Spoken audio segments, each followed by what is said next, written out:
Hey friends, welcome back to Rise and Shine Farm. My name is Heather. If you're new, welcome. If you're not, welcome back. Today, I'm really excited. We're at my local farmer's market and I've got a lot of canning projects that I want to get done today. So I'm going to see what they have here, if I can find anything that I can get in bulk.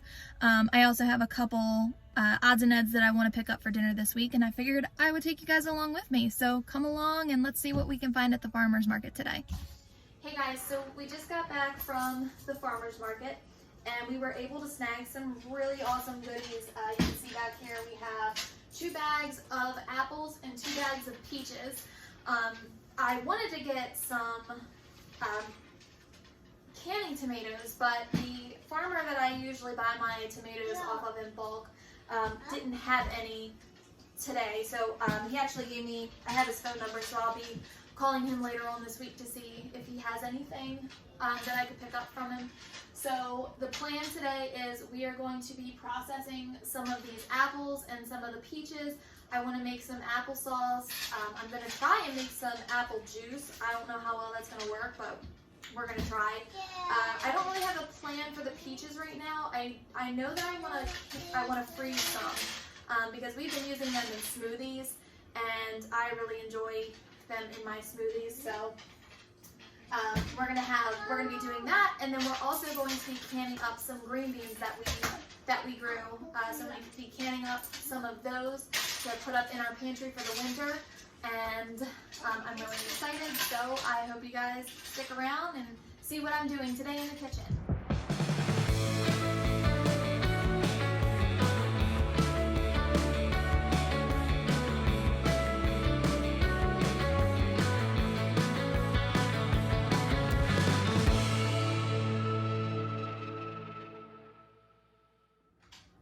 Okay, I'm going to start out with processing some of these apples first. I'm actually going to make this in the crock pot. I'm totally winging this. I've never made applesauce before, so I have a recipe.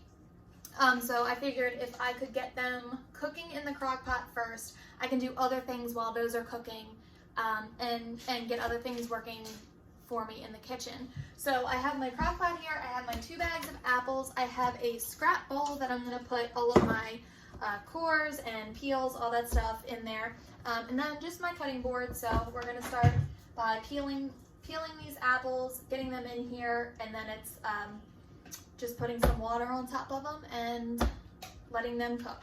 All right, so we have about 8 pounds of apples right here that we are going to, got a helper coming with me, that we are going to peel and core and then get into our crock pot and start going. So you'll see here that I'm just using a regular old handheld peeler, and I'm just going around the apple, kind of creating a little bit of an apple spiral.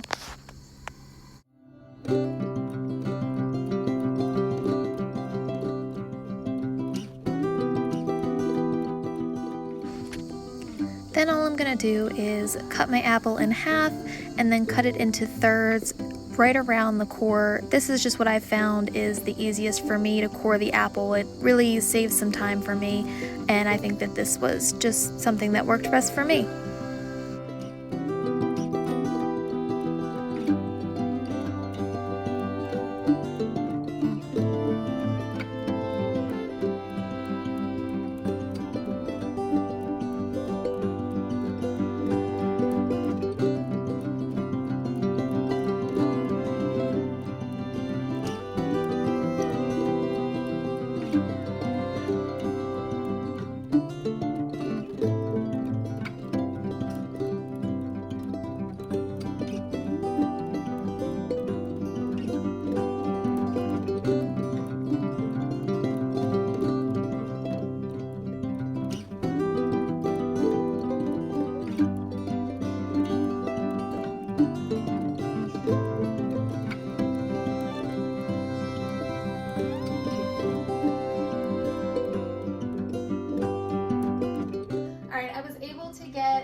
All but 3 of those apples in my crock pot. It is completely full to the brim.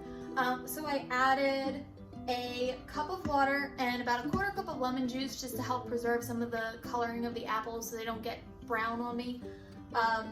So I added that to the crock pot, and I now have it on, and I'm gonna let it cook until all of the apples are nice and soft and can be blended up really well.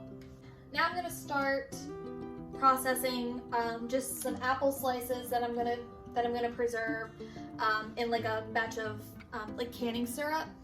And I'm gonna use these apples throughout the year to do things like if I wanted to do any kind of like baking with them, apple pies, apple crisps, whatever. Fall is coming, so all of the apple things are coming. But also to do baked oatmeal with them. My kids' favorite oatmeal is the apple brown sugar cinnamon baked oatmeal. So it'll be nice to have some fresh apples that will be up on my shelves, and it'll be nice to cook with those. We're gonna start doing those. It's gonna be the same exact process that I did with the apples for the applesauce. I'm just going to peel them, core them, and instead of kind of leaving them in bigger chunks, I'm just gonna slice them up into smaller pieces, and then I'm gonna sprinkle them with some lemon juice, again, just to help keep them from browning in the cans.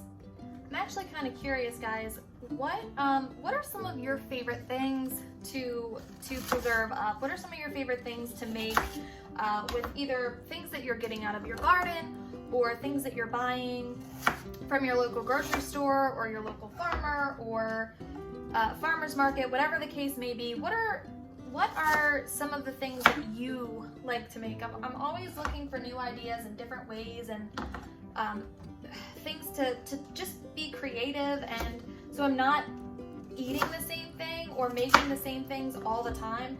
I'd love to know, does anybody have a great recipe for like apple butter or peach butter or jams, jellies, syrups, anything that you like to make? Please drop a comment below if you have a recipe. I would love it if you would share that. The comment section is a great way to learn from other people and not just the person that you're watching. So if you have any tips or tricks or different ways that you like to preserve things, please drop them below, because I would love to know, and I always like learning new things and learning new tips and tricks.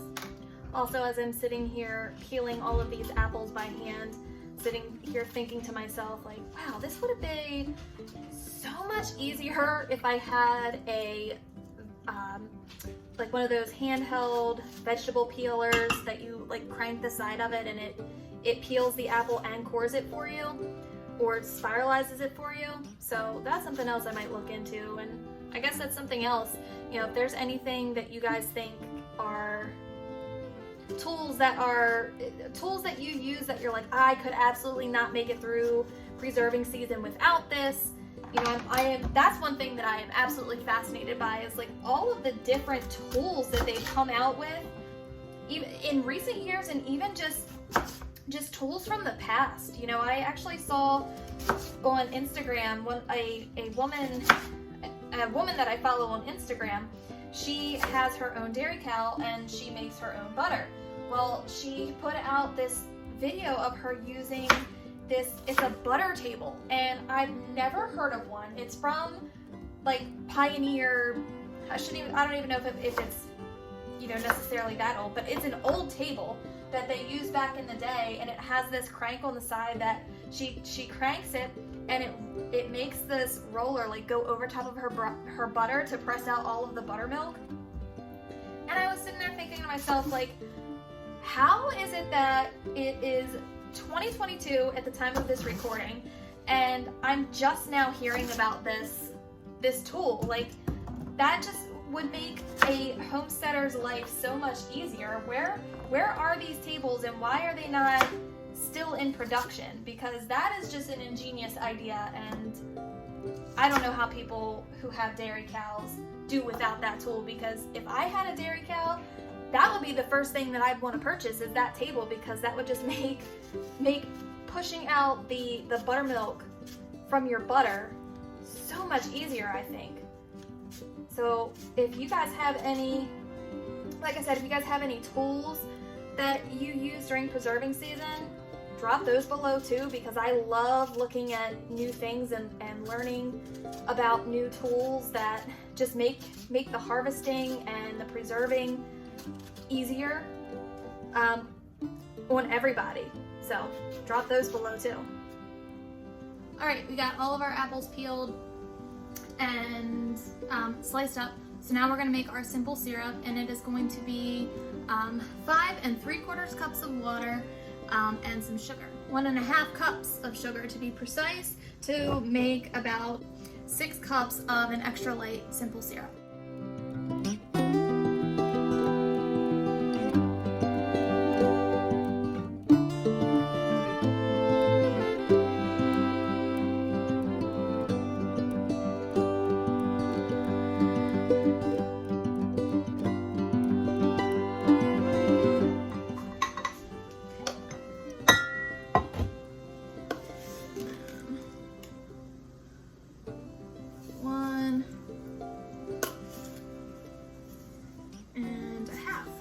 Sugar. It's done. And we are going to start that and boil it. Bring that mixture to a boil. While we're waiting for our syrup to boil, I am going to start getting my jars ready. So I'm going to clean those in some hot dish soap, or in some hot water and dish soap. All right, I'm going to come over here and give this a quick stir, just to prevent the bottom from, I don't want the bottom to scorch, so I'm just gonna kind of turn them in here.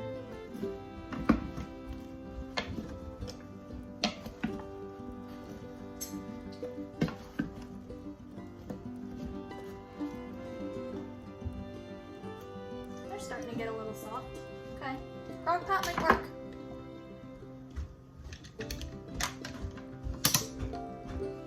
Alright, our syrup is boiling, so we're gonna add our apples to that. Be very careful not to burn yourself, because this is hot.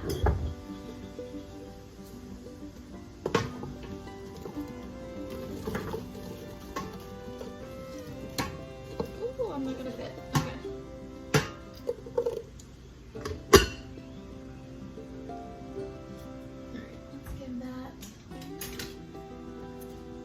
Stir. Push those apples down in that. Alright, we are going to let those cook. I'm going to take some of these back out. We'll do a second batch of it. So I'm not so sure that that's... There we go. Okay. Take a little bit more out.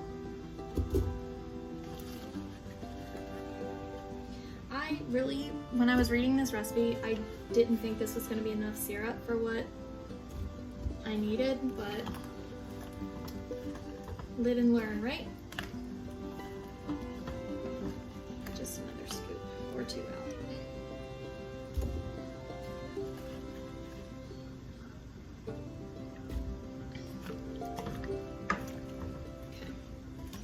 Now we're going to let that boil, come back up to a boil, and we're going to let that boil for 5 minutes.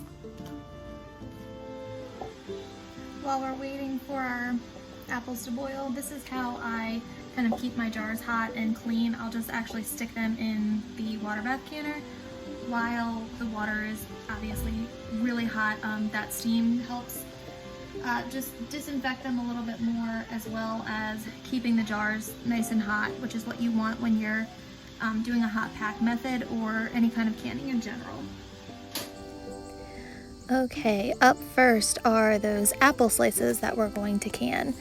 I am going to fill my hot jars with my hot apples, and I'm going to fill those up, leaving a 1/2 inch headspace.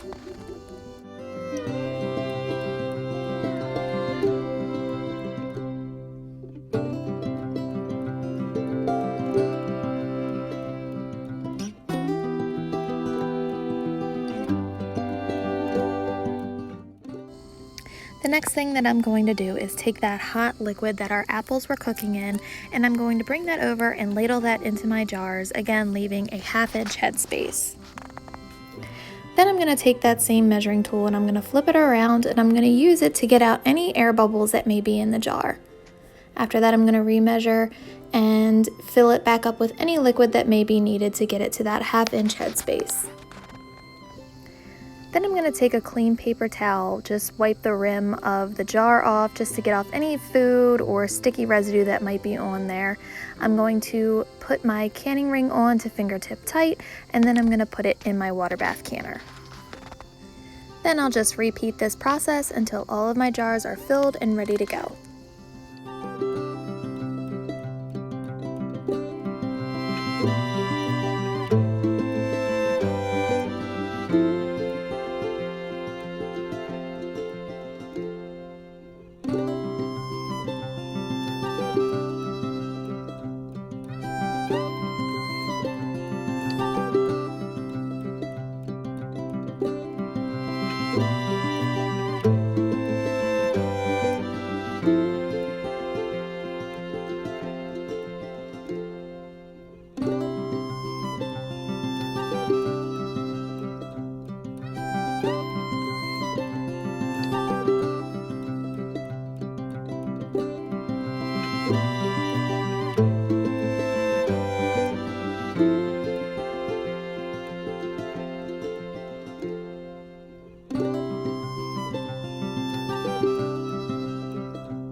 Alright, I was able to get 7 pint jars in here. I still have plenty more apples, and it turns out that that was enough liquid. Just, it didn't look, I think that my pot was just not big enough, and that was the problem.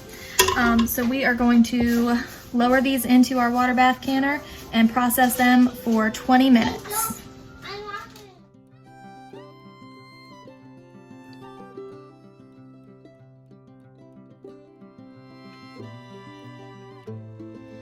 All right, we're gonna check on our applesauce here. I'm stirring it up. It's starting to get a little mushy and starting to break up a little bit. So I'll show you what it looks like. You can kind of see it's starting to take on that applesauce texture. So what I'm gonna do is use my immersion blender and try and chop some of these apples up and see where we're at.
Chunky side, so I actually just turned it off, and I'm just gonna let it kind of steam a little bit because it's done cooking. Like I said, it's just a little tiny bit chunky at this point.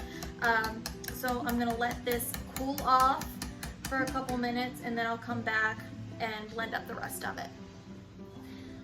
You know, I just had this realization that if you would have told 20-year-old Heather that this was going to be her ideal Saturday, I would have laughed in your face and told you were crazy. Funny how times change. Alright, we're going to give our applesauce a taste test here.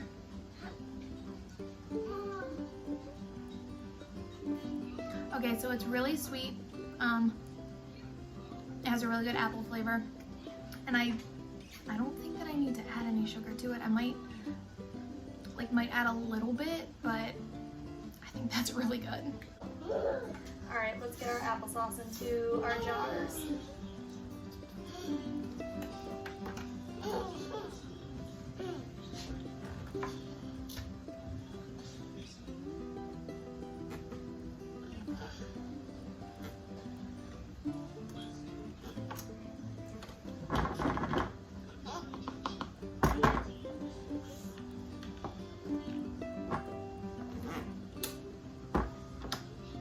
So that made 4.5 pints of applesauce. I'll just keep this out for the kids to eat this week, and they've been asking for a few hours at this point if the applesauce is ready, so they're ready to dig in for sure. Here I'm just getting my green beans ready to be processed. I am cutting off the blossom end and the stem end and then cutting them into 1-inch pieces.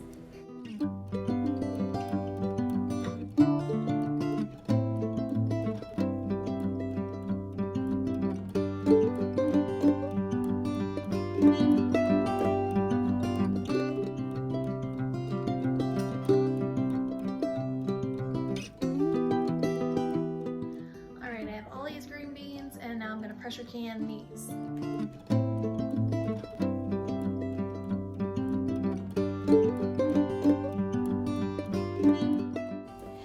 For my green beans, I chose to do a hot pack method, so I actually let the beans blanch in the boiling water for about 5 minutes, and I'm going to remove those hot beans to put them in my hot jar, and I'm going to fill those up till I have about 1-inch head space.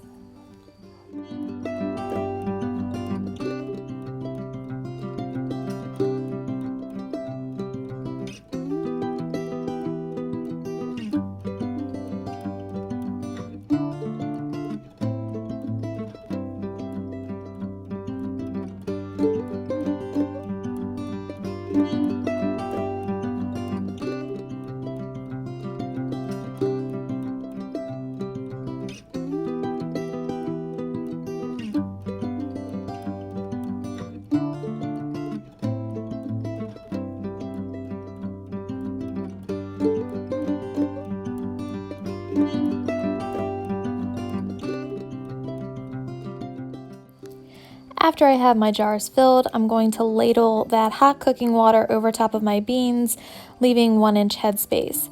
If you wanted to, you could add a half a teaspoon of salt for a pint jar or a teaspoon of salt for a quart jar. I just personally choose not to do that.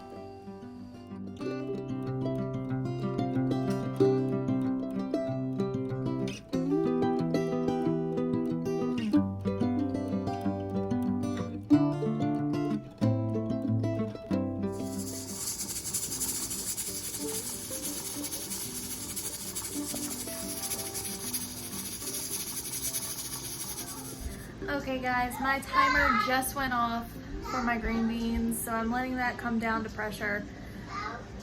It's been a long day. I am tired, but overall we got 3, 6, and then 12 pint jars of apples processed, and we got 2 quart jars of green beans processed, and tomorrow we get to do it all over with peaches. So if you made it this far, thank you guys so much for hanging out with me today. If you haven't already, please consider subscribing to my channel. Click that notification button to get notified when I do post new videos. And as always, thank you for coming to grow with us.